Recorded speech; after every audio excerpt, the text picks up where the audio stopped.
Hello, everybody. Let me just 1 second. Getting everything kind of sorted out here. Sending some fun people some fun info real quick. See if they want to be a part of it. Hold on. Mm-mm-mm-mm.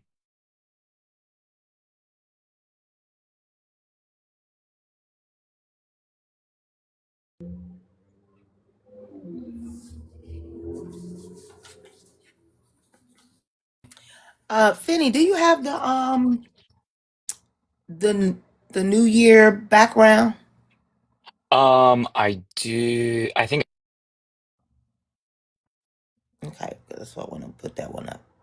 use that one. Okay, cool. Trying to get to it. It's not wanting me to pull it up though, because it's being mean to me. Oh yeah, it's gonna do that. It's been glitching like crazy. Yeah. Yeah. And like, listen, I get it, but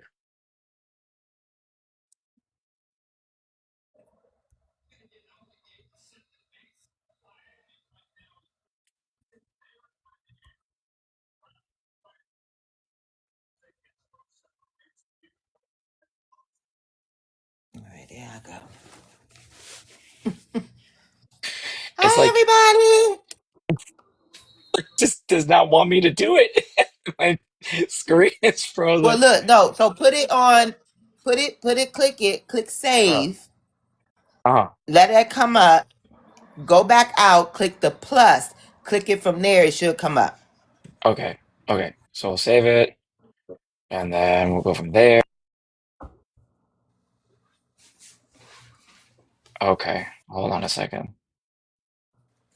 And there we go. All right. Perfect. And we got the candidate in the queue. Let's get the candidate up. Perfect. Expand them. Why is this saying audio only? Oh, weird.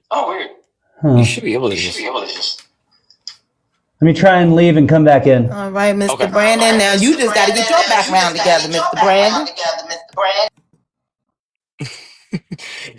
He'll come back. He'll put some headphones on. We'll be good.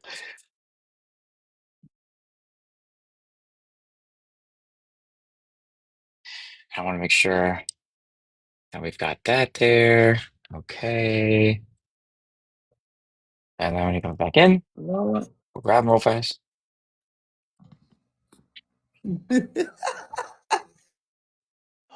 Why is it saying? Hold on. It might be that there's like a little Okay, video there we camera go. down there. Okay, I think I got it. Now, let me see. Save. There you Okay, go. there we go. All right. Well, good evening, sir. How are you? I'm doing well. Can you all hear me? We can, but we can also hear an echo on our side. Huh.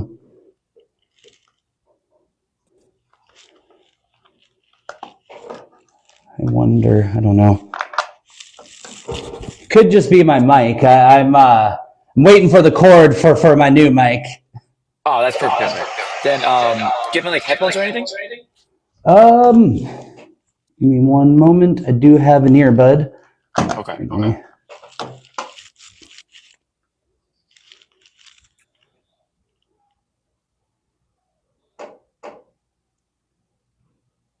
Oh, and Buttermilk's frozen.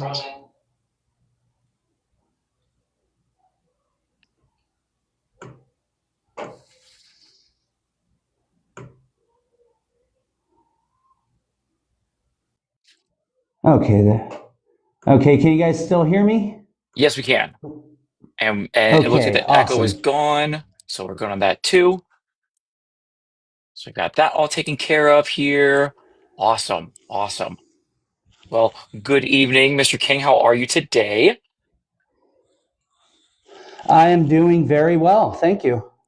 Okay, wonderful. Well, welcome in, good sir. We're gonna make sure. Oh wait, there. I just had it. I just had it up, and it's like I'm brand new to this thing or something. I don't know. There we go. Okay, got it fixed. All right. Well, welcome in, everybody. I hope you're having a great day and a great evening so far with us here. We do have our lovely member here from Minnesota, Mr. Brandon King. But first, before we begin with him, just wanted to give you guys a little shout out as to who OVC is, aka Our Vote Counts. It's a nonpartisan coalition of citizens from diverse states and backgrounds united by a shared commitment to empowering voters and promoting candidates who stand for integrity, inclusion, and accountability in the upcoming elections. Formed by a collective of educators, veterans, small business owners, students, and community advocates, our vote counts represents the strength of unity across geography, race, and ideology. While our stories are different, our mission is the same: to ensure that every voice is heard and every vote truly counts. Through voter education, candidate outreach, and community engagement, we support leaders who are ready to serve the people, not special interests. By working across state lines, by elevating local and national issues, we aim to increase voter turnout, inform public dialogue, and build momentum for a long-lasting change. Our vote counts is more than a name, it's a promise, a movement, and a rallying cry for democracy. Together, we are shaping the future, one informed vote at a time. I know it's a little bit different, and I wanted to add that in. But today we have our lovely individual, Mr. Brandon King, who's coming in. The hotel janitors, former long haul trucker, and candidate from Minnesota's House of Representatives from District 20A here. Now, Mr. King, before we start, wanted to ask you, you know, just kind of like break the ice here for you. What is your favorite wintertime activity? Staying inside. I just recently cut my hand the other day, minor cut, but I slipped on some ice outside checking the mail. Oh no, it's the worst. Listen, coming from Michigan, I totally get it. You know, the freezing cold temperatures. I'd much rather stay indoors. Oh, it's funny. But we're gonna ask you a couple of questions, if that's okay. We're gonna go through different topics, different policies. Um, but what we're gonna do is we're just gonna go kind of like one at a time here for you. So, Absolutely. if that's all right with you, perfect. Would you like to give a little bit more of an explanation of yourself first before we begin?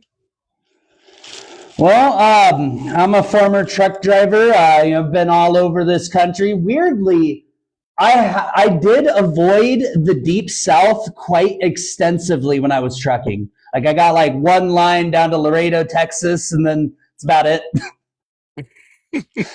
Love it. Love it. All right. Well, let's go off and let's start it off real strong. So, Bartimel, if you would like to jump in, we'll get the ball rolling. Absolutely. Hello, Mr. King. How are you doing today? I know tensions are I'm high doing up there wonderfully. in Minnesota, so we're going to try to make a little light of this and make this a little fun for the day, right? So the first category we're going to be talking about is economic development.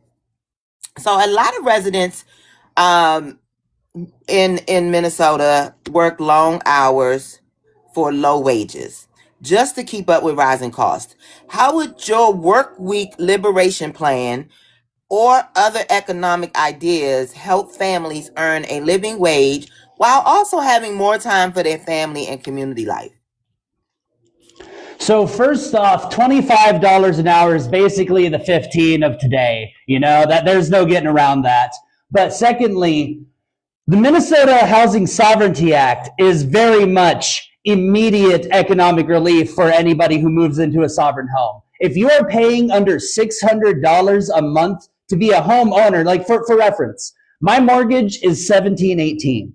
If I was paying under 600, that would be an immediate economic stimulus of $1,100 a month just from my housing costs alone. The Workweek Liberation Act, that's more tied to, are you guys familiar with Elon Musk's $1 trillion pay package for 2035? No. Are you aware that it is predicated on optimists replacing most, if not all, jobs by 2040? But the Workweek Liberation Act is a phased workweek reduction to 16 hours per week by 2040. Now, understand, My platform, the Space and Time Agenda, long predates both Trump's 50-year mortgage and Elon Musk's $1 trillion pay package. They're just proving my point for me. Wow, that's crazy. Well, okay, so yeah, They're we gonna saying try the to quiet part out loud. exactly. Well, parts of your district do face food insecurities, even while local farmers struggle to stay profitable. What solutions would you push to strengthen local agriculture and expand community food systems and create economic benefits for both the farmers and the families? So personally, I am very fond of vertical farming as a way of both combating food insecurity with climate change as well as food insecurity generally. But have any of you guys ever heard of earth ships? Mm-mm. So No. earth ships are a type of eco-friendly house popular in New Mexico. They're made with dirt-packed tire berm walls, and they also grow their own food along along the south-facing wall. The sovereign homes are very much earth ship inspired. Now this would be entirely optional. It's up to whether the occupant wants it, but each sovereign home would have built-in vertical farms along one of the walls that could be just 3D printed directly into the shell. Okay. Now, how do you They plan to won't. get that idea, to the other members of your Congress to agree on funding for that? Well, that's where the $50 mortgage, the 50-year mortgage really comes in handy. I mean, 50-year mortgage versus 15-year anti-speculation stewardship covenant, basically a lease to own. Okay. It's common sense at that point. 15 versus 50. Right. And The that's idea gonna is to get every Minnesotan asking, why don't I deserve this? got you. So you're gonna get the people to convince their district members or district heads, representatives to buy into this. Yes, because while the 50-year mortgage is the latest, they're writing my talking points for me. This all began with Icon down in Texas. When I was flipping foreclosed homes after high school, dreaming of a 3D printed home, I didn't realize that when they said $40,000 to build a home, and understand, it's like 10 to 12,000 to print the wall. The 40,000's the full complete home. I didn't realize they were not talking to me, that they were talking to the shareholders. Because those $40,000 homes, they're selling for $400,000. In August, they said they're going to be dropping them to make them affordable, $195,000. So that's a 79 to 90% parasite tax. I figure, why don't we take that same technology, use it here, and provide an off-market public option? Right. Okay. Well, that sounds like you got a plan going. Well, I'm going to pass this along to Mr. Finney. But let me ask you first. Are you able to accept donations on this page? Absolutely. My Act Blue was actually up and about long before I had a campaign website. Well, I mean on this TikTok page, because they can gift you on here. Can they gift you? I do not know. I am honestly not sure. This is a brand new account. It's barely a couple weeks old. Okay. Well, no problem then. If you don't, as long as I think something with the taxes or whatever, so long as you don't try to spend it or whatever, then you probably won't have a problem. So, Mr. Finney, we're going to pass it on over to you to talk about healthcare. Absolutely, absolutely. Now, what I do see when it comes to Minnesota's healthcare system, it very much is known for like its high quality and low uninsured rates. But from what I've noticed from the 20A district, many working class families kind of struggle to afford the basic healthcare or even get timely appointments, especially in those rural areas. So, what specific steps would you take to expand the affordability and even accessible healthcare so people aren't skipping care because of the costs or even because of the distance? So In complete honesty, I have thought about this question and I am not entirely sure. I'm hugely supportive of single payer healthcare, but it is not 100% within my lane as a former truck driver to know exactly what the state is capable of, if you know what I'm saying. I don't know exactly what we could do that the state could do versus what we need federal help with. Right, right. Because obviously federal and state can completely be separate, where they can give you a certain amount of revenue, but then, states may kind of disperse it differently depending on what, the importance is when it comes to their healthcare. Totally get it. Now, are we kind of familiar with like maternal healthcare and like OBGYN healthcare at all? Not locally. I know that ever since the fall of Roe, that has been quite a desert of experience and expertise in a lot of Republican areas. So then, my question, because of like the desertness of that, what kind of policies would you support to ensure that women in the state of Minnesota, especially in 20A, can access comprehensive and even safe healthcare without like the unnecessary barriers? I mean, I am all for making sure that women's health is codified in the state constitution. We need to be making sure that we are protecting reproductive rights, especially these days. I love that. I love that. That's a great answer. I love it. And then just to kind of veer back into a little bit more of kind of healthcare when it comes to prescriptions, right? Um, Across the district, residents have been saying that there's been rising prescription costs and insurance deductibles kind of make it hard to manage things like chronic illness, as an example. So, how would you work to lower these costs and protect families from things like medical debt? So with pharmaceutical costs, we just need to look at our neighbor up north in Canada. I mean, I'm all for the states trying to negotiate on behalf of Minnesotans to bring pharmaceuticals down to a reasonable cost. Because understand, the taxpayer on the federal level already contributed to the vast majority of the R&D for these pharmaceuticals in the first place.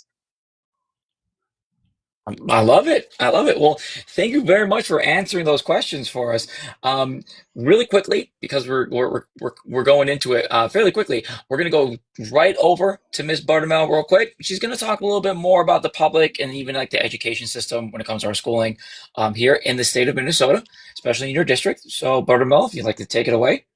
Yes, I want to invite anyone in the chat to come up if you have any questions for Mr. Brandon King, or if you might be a little shy, you can go ahead and put those questions in the chat, and we'll make sure we ask him those questions, and he'll give us an answer, hopefully.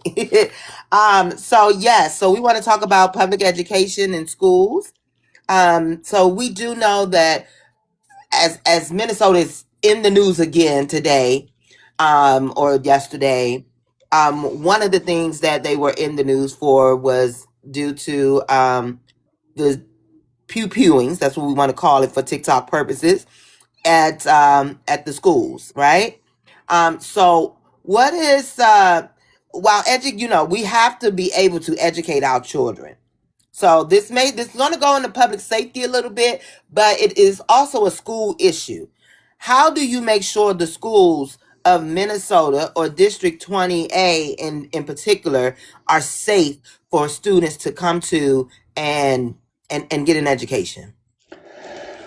Honestly, this just very much generally, we need to stop segregating mental health from physical health. Mental health care is health care, full stop. Mm-hmm. If we can get to a lot of these troubled youths who do these shootings before they get that far, then we can do more good at the source. But another thing is, so many kids these days have no hope for the future. And that is weighing them down massively, just generally across the board. I don't necessarily disagree with that, which kind of leads me into my next question, which is teaching careers are at a 50-year low. that people are just not going out there anymore getting educations in teaching. With such a small pool to choose from, what policies can you bring to the floor that will entice or incentivize teachers to come work in District 28?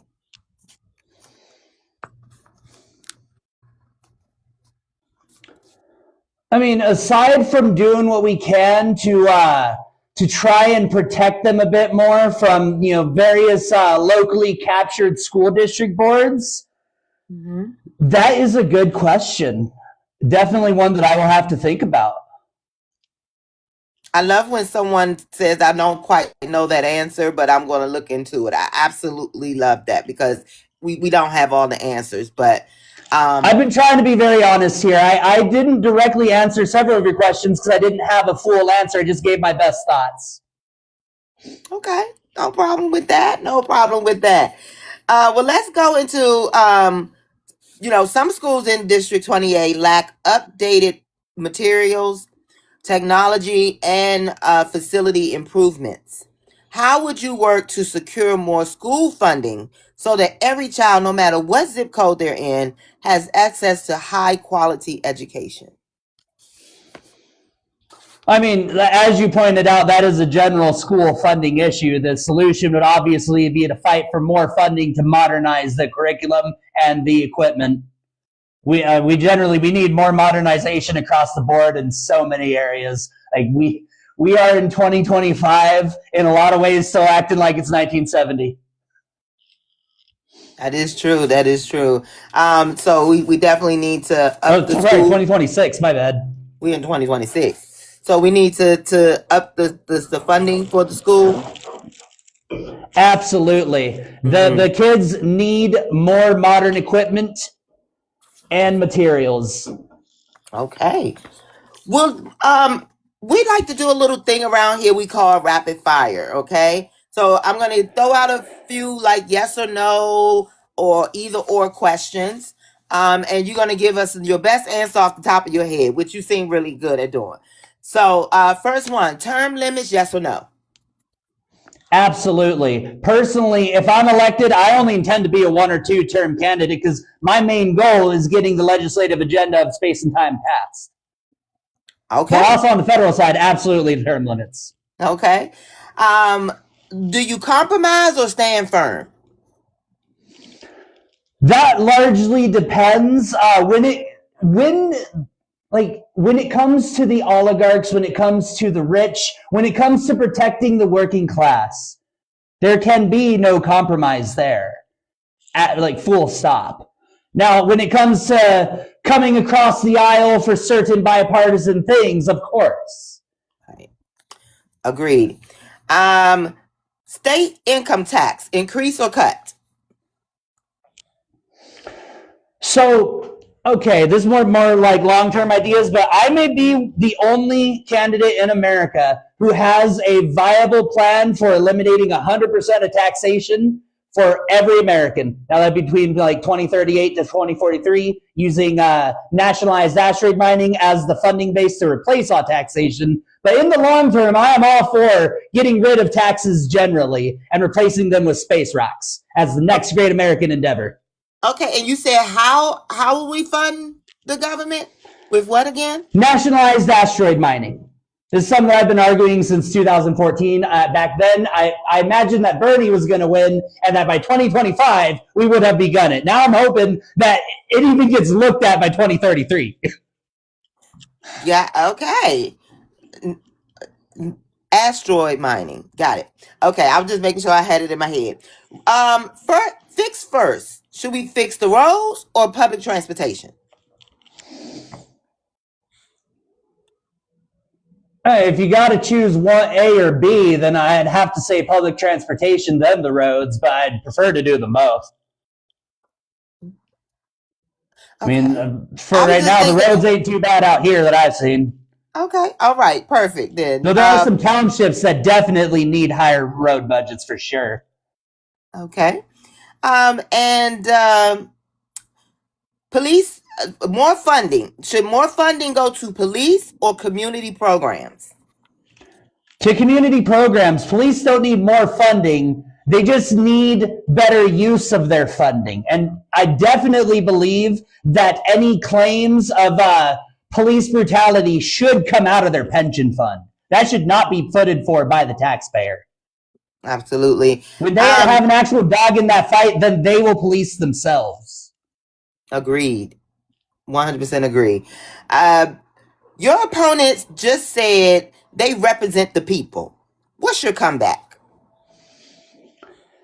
Pam Ottendorf is a MAGA anti-vaxxer. I don't intend to really acknowledge her much unless she steps into the role that I've written for her as the defender of feudal landlordism and wage slavery, which I expect her to step right into, very willingly. Okay. Last part. Your opponent is promising free tacos for everyone. How do you top that? Geez, free tacos is pretty good. Not gonna lie. I would have to dig into the campaign account, I guess, and free Culvers. Free what? Free Culvers. That's our local regional burger joint. Free Culvers. Okay. Oh, okay. It's a local thing. Got it. All right. So, Mr. Finney is going to take this back over. We're going to get right back into this thing, and he's going to go to our next topic. We'll go right into the fun stuff, which, is going to be about public safety. So let's just we'll start at the bottom of the hill and go all the way up. So parts of District 20A rely on volunteer fire departments and understaffed EMS units, leading to slow emergency response times. So what solutions would you support to strengthen things like rural fires, EMT, and even emergency services so families aren't left waiting during critical moments? That's the thing. They just need larger budgets. They need more funding. We overly ignore the rural areas, and that is to their detriment for sure. Yeah, absolutely. I appreciate that for sure, especially because many parents in the district, they're concerned about, the rising youth incidents, but they don't want punitive policies that harm the kids' futures. So what is your plan to support these community programs or even like after school activities and preventative services that help keep the people safe? Well, I mean, for making sure that the kids are safe, absolutely, we definitely need to make sure we got all the after-school activities they need. But personally, with my Gen A nephew, I prefer to punish him with boredom. These overstimulated iPad kids. They have very little impulse control, and that the constant stimulation makes it to where when the time from thought to decision is like that, and that is a huge part of the struggles that the youths are going through. Boredom is healthy, all right? Like they need to learn to be able to sit with their thoughts. That alone will go a long way to helping the kids. Absolutely. Now we're going to get a little bit more into the meat and potatoes of what's been happening recently. We'll start small. The local police force, often they respond to mental health crises because there just aren't enough trained crisis team members in the area. So how would you work to expand things like mental health services and the alternative crisis response programs to reduce strain on law enforcement and to kind of improve safety outcomes? Well, I mean, it all comes back to funding. We just need to take it seriously. Like we can't stop treating it like just it's just like, I don't know, just there, we need to actually focus on it. Yeah. At the end of the day. Absolutely. Especially because, the feeling of public safety concerns from these residents that's just not being addressed.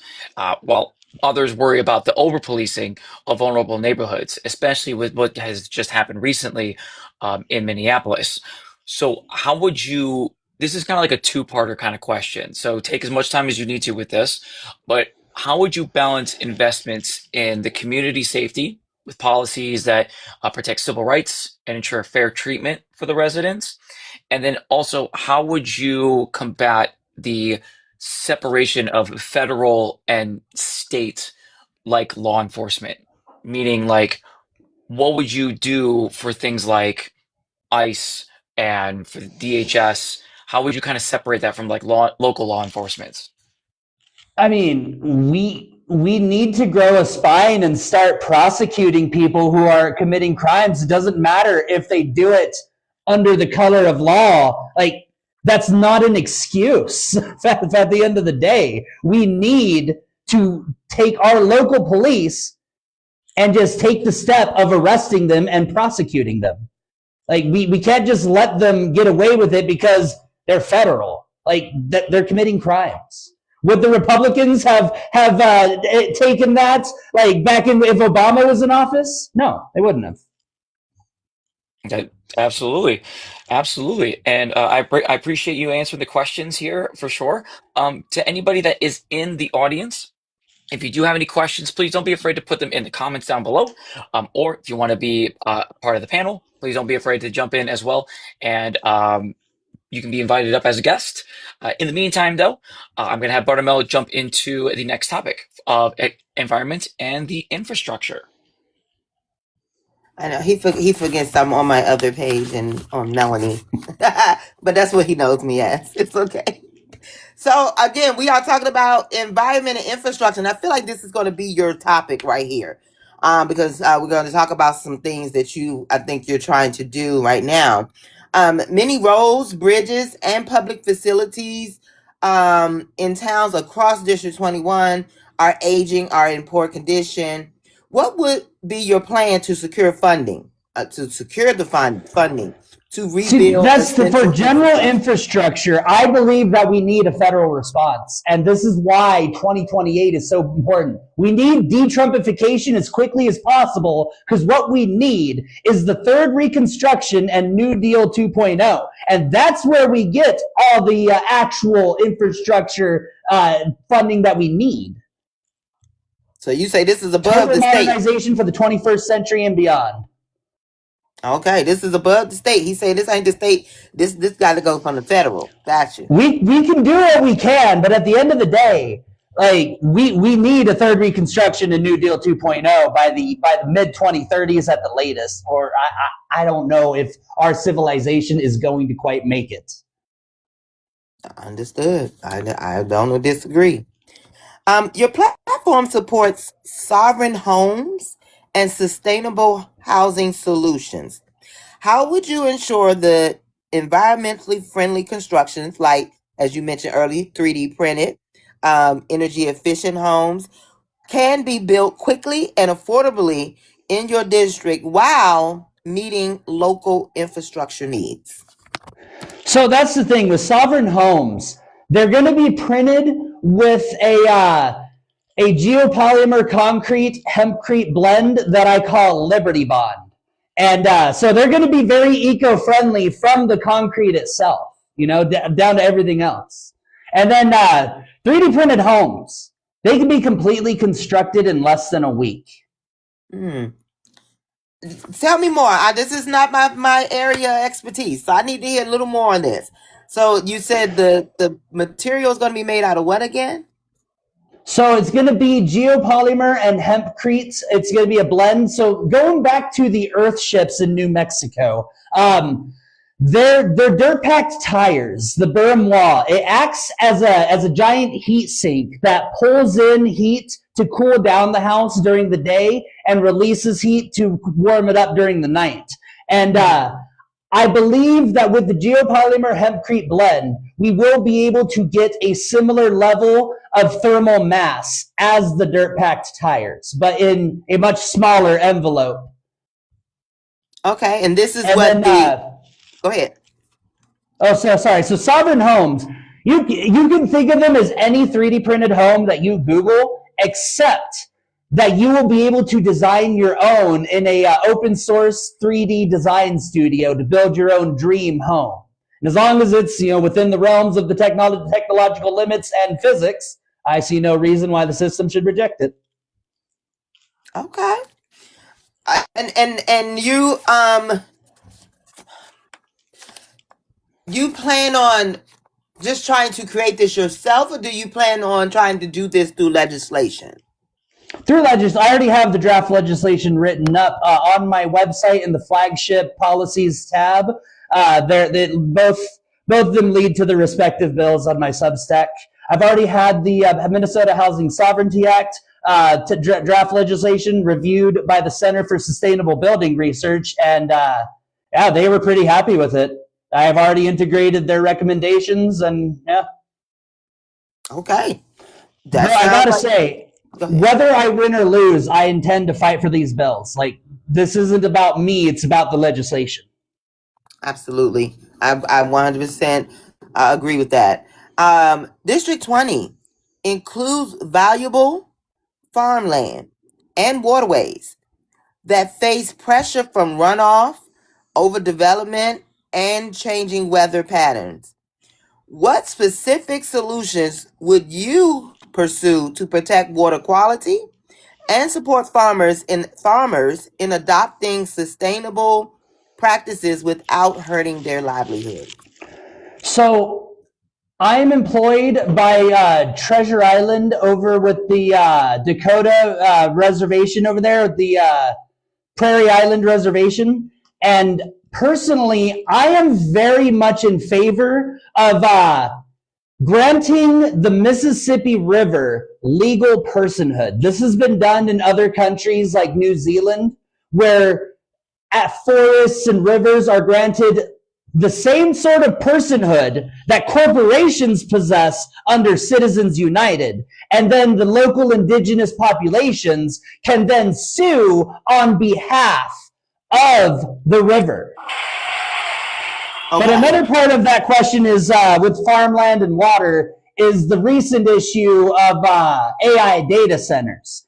Personally, I believe that Minnesota should stay entirely out of the AI bubble. There is no good that will come of it. Now, the technology itself, that will be necessary for mass automation in the 2030s, but that is completely separate from the speculative bubble and the AI data centers. There's much more efficient ways, just this is the way that they can centralize everything. Okay. All right. Well, I'm really going to say it sounds like you have some really concrete ideas that you are full steam ahead with. So I'm wishing you all the luck with that. But we do have Miss Ayana on the panel here, and it looks like she has a question for you. Miss Ayana, how you doing? Yes, hi, my name is Ayana, first time caller, long time listener. Hi, Melanie. Hi, Mr. Finney. Hi, Brandon. How are you? I am doing wonderfully. Yourself? I am doing all right. You know, Brandon, I got to tell you, just an average working middle class lady in Ohio, and you start talking about hemp and asteroids and things, and it just all sounds like, no offense, sounds a little gobbledygooky, right? How do you plan on selling this to people like me? I'm working every day. I don't have time to wrap my head around homes built out of straw. I don't know what you're talking about. I don't know. And I'm not saying that to be offensive, because I know your plan, your platform, you've thought about it. You've got the legislation drawn up. You have to sell this to average everyday people who are probably not very bright. And I consider myself to be bright, but you're going to have to sell this to people who probably aren't very bright. How do you do that? How do you get them on board? So for the asteroid mining, that's why I said next great American endeavor. The whole point is something, a new unifying objective for us to galvanize the people around. But I'm really glad you asked this question, because space and time, that's elemental. Everybody understands space and time. Everybody knows that you need a roof over your head and you need time to be able to live that life. Yes. And that's it. I believe that regardless of where they're at, I can meet them at any level with space and time. Okay. Well, all right. I do want to say, Ayana, yes. I'm looking it up right now. I think they're actually coming into a program for asteroid mining, actually. But that's just it though. Mr. Finney, you're obviously very intelligent, right? Melanie is really intelligent. I consider myself to be really intelligent. You know, not everybody is like us. Most people are average or below average, and you try to explain it to them, and they're just like, "Dude, whatever. When Yeah, they're are gonna my say wages going to whatever. go up? Is my utility bill going to go up? Just give me the basic facts." Well, Like I here's feel what's like I only brought up that because of they're asking my stance on raising or lowering taxes, and I can honestly say I'm probably the only candidate who actually believes that we can abolish 100% of taxes, just not yet. just not yet. What would it take to do that? You Well, mean that's like the thing. it's going to take once 20 we years, begin 25 years? so we have about 1,200 near-Earth asteroids that are easier to reach than the moon. Just one single 3-mile-long metal-bearing asteroid is estimated to have between 15 to 21 trillion dollars of resources. Now, should that be the collective inheritance of all mankind, or should that be owned by Jeff Bezos and Elon Musk? Well, I mean, there are a lot of people in your state who are Republican. You got to sell science to Republicans. That's not an easy sell. Well, that's where the tax cut. That's where the 100% tax cut. I mean, Okay, come on. yes. So you got to That's how speak their you're gonna language. win them, Ayana. Yes, That's how you got to gonna speak win their Right. language. You got to speak And- tax cuts, money in your pocket. That's what you got to sell. Because if you And start I'm a talking about libertarian asteroids, small they're going to be like, government "What?" socialist. So and here's I'm a even small something. government socialist. So I can meet people at various levels. Good, Wow. good. And here's good. even something even more interesting too, because you mentioned geopolymer concrete or hempcrete, and I was actually looking this up because I was really interested to hear about what Minnesota was doing. And the University of Minnesota researchers study using local materials like dredged materials from Duluth and waste like glass to create geopolymers, focusing on reducing reliance on sodium silicate and improving performance. While Minnesota's Department of Transportation, uh, through its National Road Research Alliance, MNDOT investigates geopolymer concrete for rigid pavements and uses of geofoam.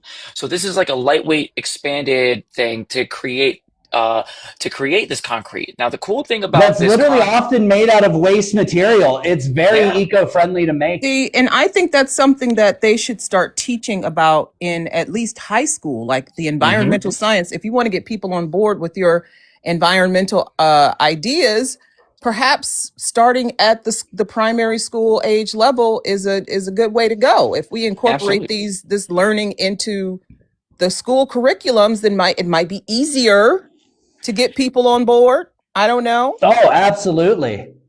and Like my here's what's very really first in-person campaign event's going to be on January 16th. And I'm tabling at the local community college, Minnesota State College Southeast.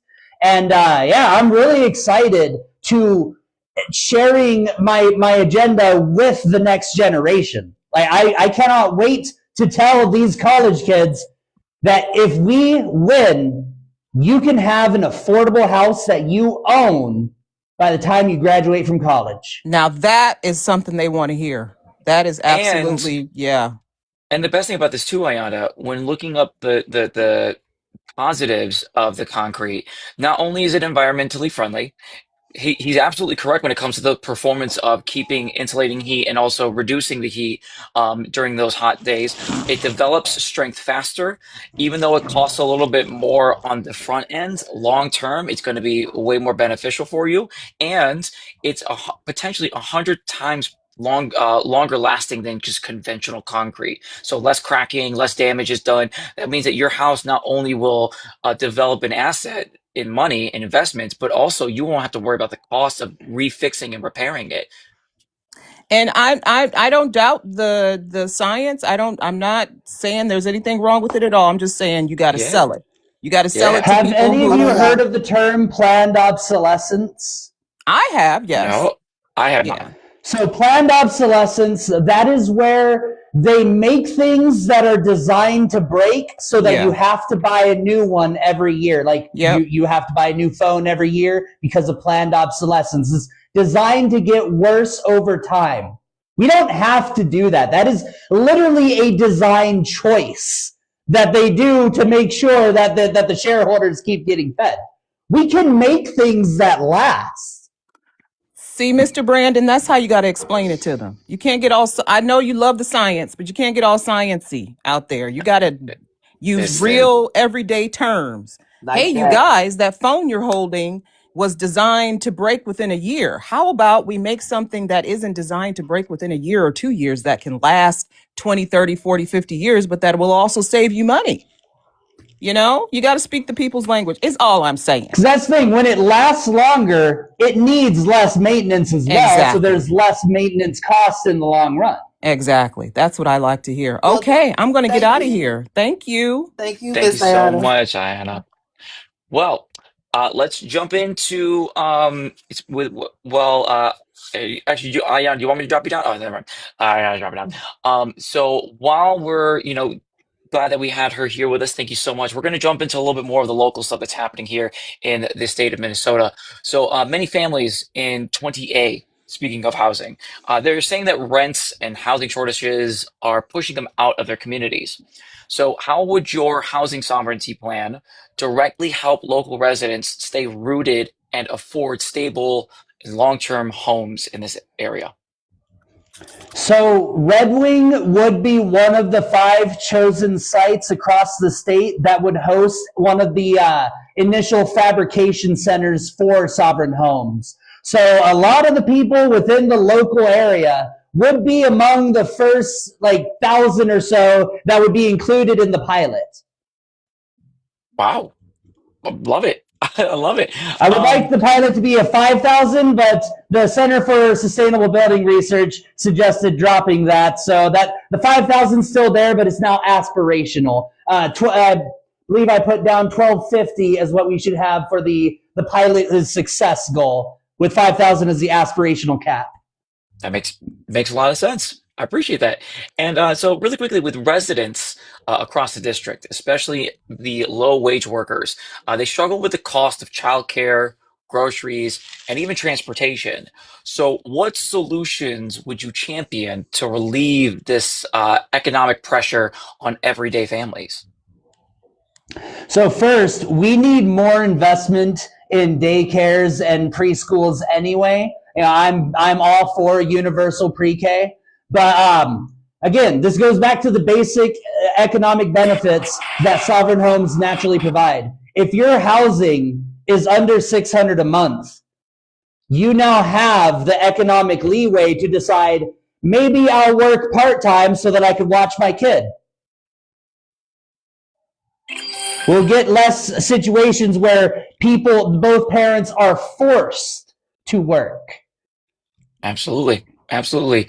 And uh, with that being said, too, some of the areas of the district they kind of have issues when it comes to transportation.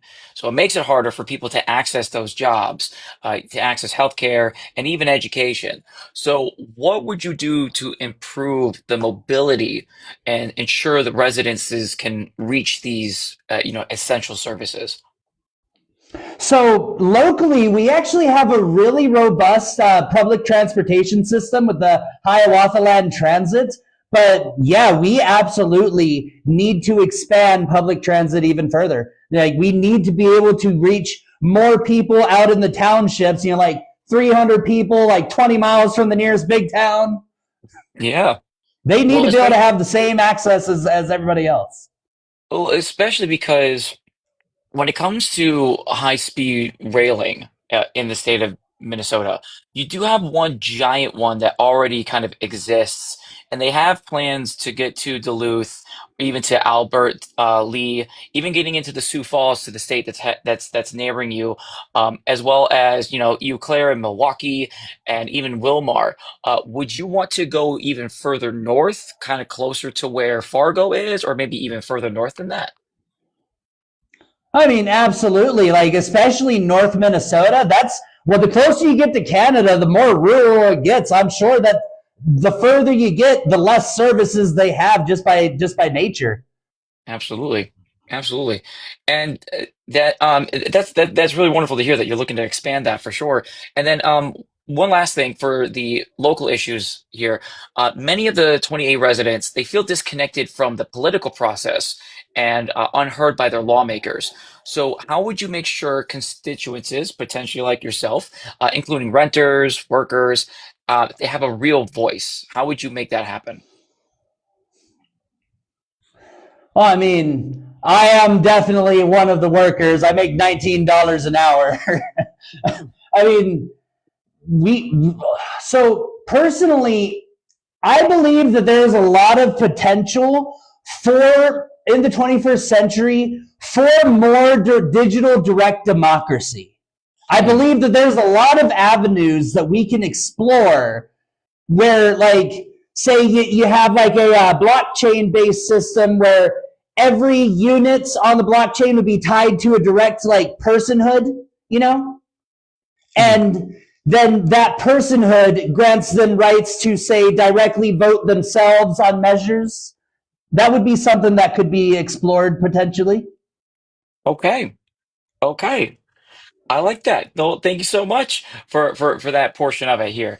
Now, really quickly, to anybody that is still in the audience, if you would like to come up or if you do have any other questions, please don't be afraid to come on up and ask us some questions here for you. But really quickly, I have oh, a go ahead. question. Go for it. So of course, like I said, we all know, y'all, Minnesota is making nationwide news. Can you give us your thoughts about what's happening, ICE and everything? So I was very proud of Jacob Frey, and I say that as somebody who's not really fond of him generally. I was very proud of him when he responded that their account was bullshit. All right, like I gotta say, I wanted to support Tim Walz for 2028, but I'm very disappointed with his decision to not run for governor again because of everything that's been going on. He's giving them exactly what they want. I would not disagree. I also don't know what conversation he's had with his wife, and maybe she said she's just done with all of this. Because from my understanding, they're getting a lot of threats on their life. And that's completely fair. That is entirely fair. But at the same time, that is exactly what they're hoping to achieve.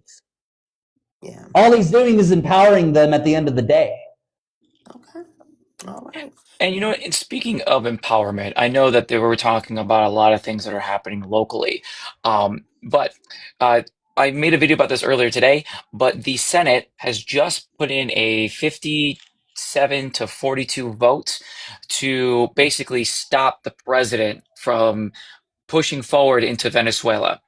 So, as an individual such as yourself that is running for, one of the seats, my question for you is, what are your thoughts on what's going on right now geopolitically?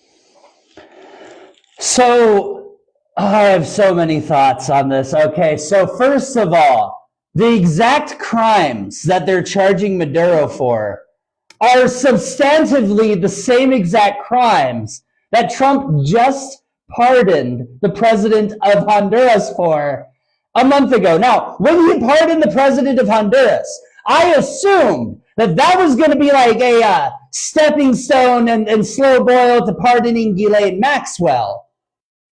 But then he goes and arrests and sends in special forces to go and kidnap a head of state of another country to then charge him for the same crimes that he just pardoned somebody for. And then they're not even hiding the fact that it's about the oil. That it's obviously just a second Iraq. Absolutely. Absolutely. Oh, okay. So I've got 8 rapid fire questions that we're going to go into before we go into some closing questions for you here, sir. Just made these up on the fly, so you answer them however you feel deemed fit. Okay. So would you want less or more restricted pew legislation? So I am all for common sense gun rights. I am myself a gun owner. I am a card-carrying member of the Socialist Rifle Association. I do believe in your right to bear arms, but I also believe that that is something that you should definitely require at least on par with like what we treat for cars. Mm-hmm. Okay. At the bare minimum. Finny, that's your fun question. Well, I got more. I got more. Okay. Would you want more state powers, like more state sovereignties, or would you want more federal control? So in the aggregate, I believe firmly in using emerging technologies to decentralize closer to the individual whenever possible. Personally, that's what I say about I'm the small government socialist. I believe in creating the infrastructure that gives the average person sovereignty and agency over their lives. Okay. I know that we talked about term limits with Miss Melanie over here. Would you also want age limits? So I don't want to be ageist, and no disrespect to Bernie, but yes. I do not believe, so fundamentally, I do not believe that if you are not going to be alive to experience the consequences, that is not your place to decide. Only those who actually will experience the consequences of the decision. Like at the end of the day here, like we have people who are going to be dead over the next 20 years that are actively trying to make sure that humanity goes extinct in 40 years. Okay. Gerrymandering, huge issue in this country. How would you combat that? Personally, this race to the bottom with gerrymandering is not the way we need. I mean, I understand why they're doing it, and I agree strategically in response to the Republicans' gerrymandering, but at the end of the day, it needs to be banned entirely. Okay. If you had one amendment that you would like to add into the Bill of Rights off the top of your head, what would it be? I mean, either right to shelter or right to food. Rent control, yes or no? Absolutely. There is no excuse to allow landlords to just fleece people. Okay. Let's say that you're the president of the United States. Would you want to have more or less Supreme Court justices? So, not necessarily. I definitely believe that we need to expand it at minimum to the same number of judicial districts. Like right now, we have like every 2 or 3 judicial districts has like one SCOTUS overseeing it. We should at least have the same number of Supreme Court justices as we have districts.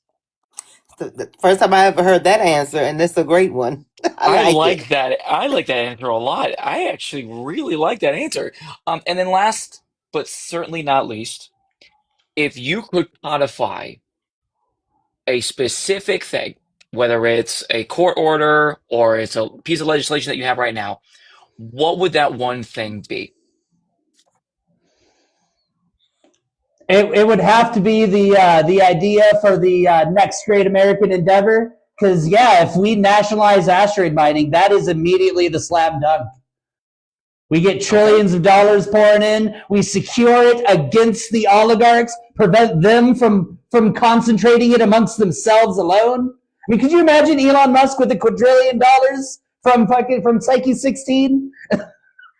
Okay. That would not be pleasant. I can assure you. I don't want to. We don't want to. Yeah, we don't want to. We don't want to think about that for sure.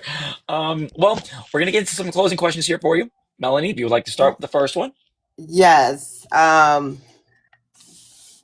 He was supposed to ask you really fun questions like hot dog or hamburger, dogs or cats. Cats. I'm autistic. You a cat? Okay. Hot dog or hamburgers? Hamburger. This is important now. Okay. All right. Now, let's see. Your platform is rooted in dignity, freedom, and economic justice. Can you share a personal experience that best demonstrates the kind of leader you intend to be for your constituents? So, I don't have too much adulthood leadership experience. I was in the Atwater Police Cadets from ages 7 to 15. I turned in my badge after I realized I could no longer be both a victim and a perpetrator of the war on drugs when I was 15. But I did try to start a tech startup about a decade ago, and I went ahead and let it die for the sole fact that I could not guarantee a floor. And if I could not guarantee a floor, I was not going to risk bringing anybody else into it. Well, Mr. Brandon, I know we had to reschedule this because your page had gotten taken down, and I know why now. You are giving me all the buzzwords that TikTok say you are not supposed to say. Okay, but that's okay. That's okay. Just one last thing. What is the most important message you want voters to remember about why you're running and why you believe you're the right person to fight for families in Minnesota? It doesn't matter whether I'm the right person or not. What matters to me is that this legislation survives at least the housing policy. Like, do you believe that you deserve affordable housing? I do. And that's it. That's it. That's it. And that's it. Well, I thank you so much, Mr. King. I wish you all the luck.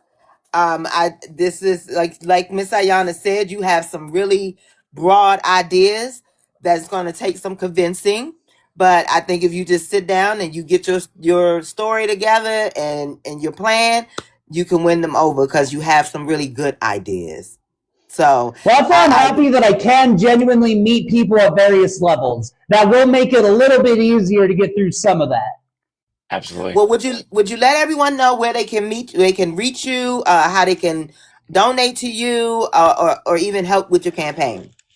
So Brandon King for MN20A.com, number 4, that's my campaign website. Act Blue, Brandon King for MN20A, Substack, Brandon King for MN20A, Blue Sky, YouTube.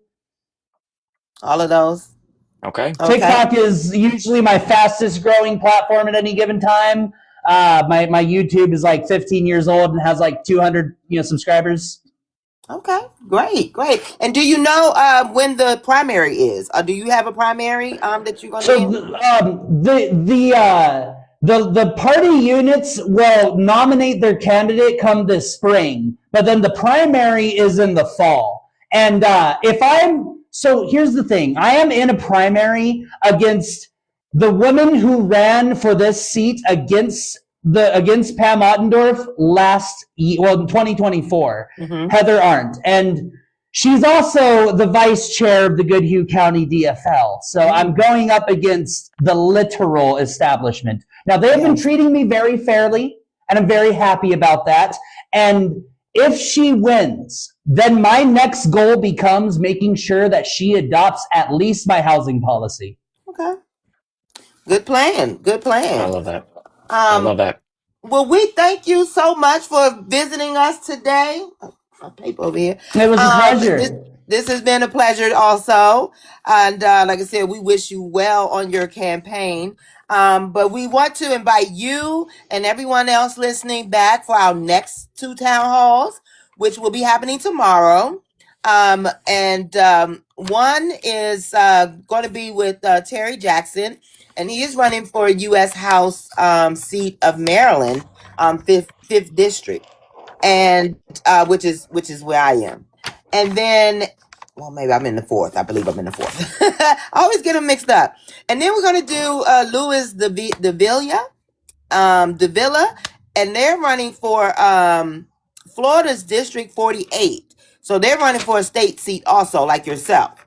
So those will be happening tomorrow at 7 and at 9. So we hope to see you then. We hope to see the audience there. I hope to see Mr. Finney there.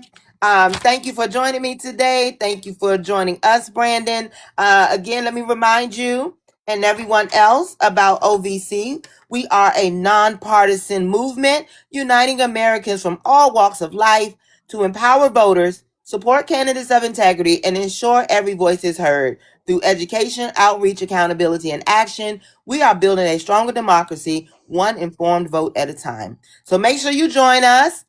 And remember that your vote is your power. Thank you, thank you, thank you. Y'all have a good night.